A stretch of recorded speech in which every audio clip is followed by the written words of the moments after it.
Ray, why don't you talk about how we got to the North Country yesterday? Well, we had a flight from Thompson, Manitoba with wings over Kississing. Great people there. The pilot was a real veteran flyer who's been in the Arctic and the subarctic named Mike. He was just a lot of fun. He took his time putting our canoes on the plane. We were a little bit concerned when he brought out some new rope that he got from Canadian Tire, but he got the job done. Discount rope. Discount rope, yeah. But yeah, he had me watching the plane on the starboard side, and he was watching the plane on the pilot side, watching the boats, and they rode just fine. Pretty long flight, about 2.5 hours. Beautiful, beautiful country.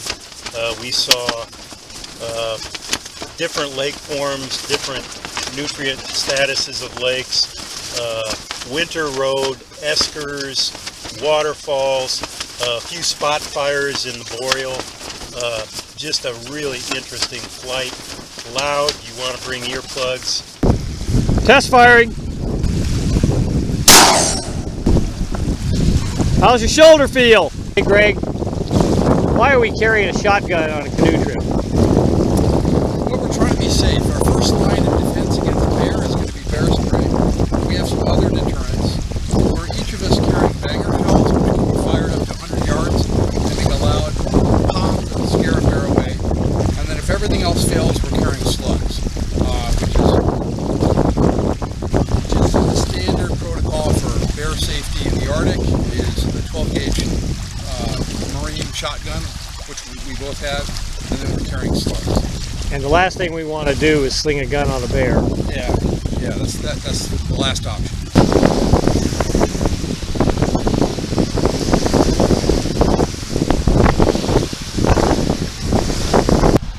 Greg, we're on an island just south of Boundary Island on Nueltin Lake. What are your thoughts? So Boundary Island, just over my right shoulder, that's the boundary between Manitoba and Nunavut. So this was probably going to be our last campsite in Manitoba.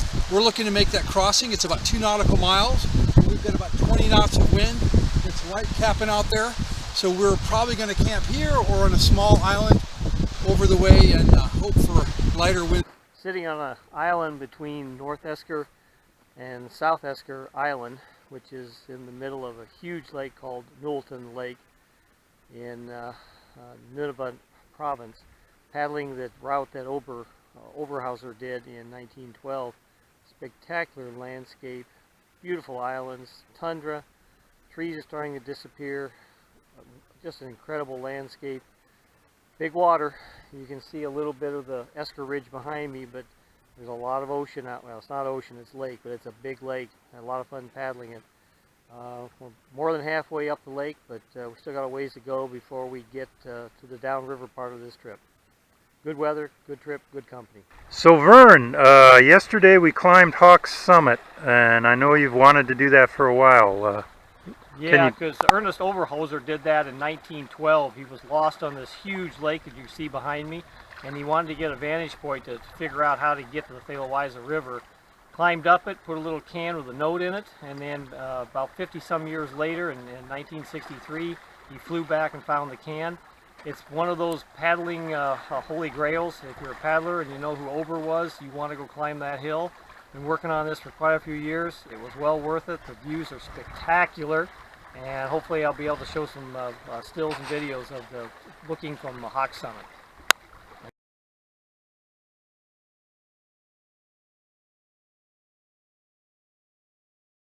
Here we go.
Yep.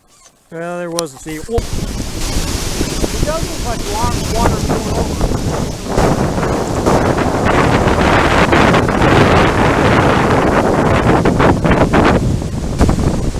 But this is crazy beautiful, but scary as hell.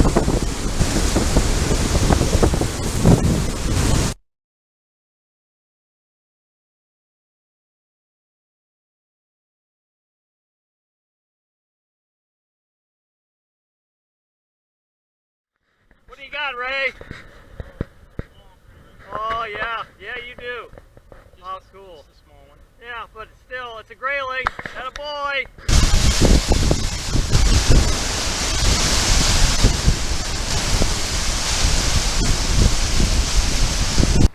North shore of Ranger Seal Lake. When Ober got here, and really with Billy McGee, they automatically went to the southeast corner thinking that's where the Thlewiaza River would flow out. It does not. They missed that one. They also had the same problem in almost every other lake that they went into. My hat goes off to Ober to find his way down this river. He did it without maps, no GPS, no backup, no support. We've got maps and all the technological details, and it's still been a trying, wearing experience. I have a great deal of admiration for what Billy and Ernest were able to accomplish on that trip. It's quite a testament to both their skills. What you hear in the background is the wind, 32-mile-an-hour gusts. That's why we're stuck here on the lake. It's one of the things that Ober had to deal with too. We've seen over 100 caribou, and that's what he saw too. It's a wild land. I'm real glad I had a chance to be here.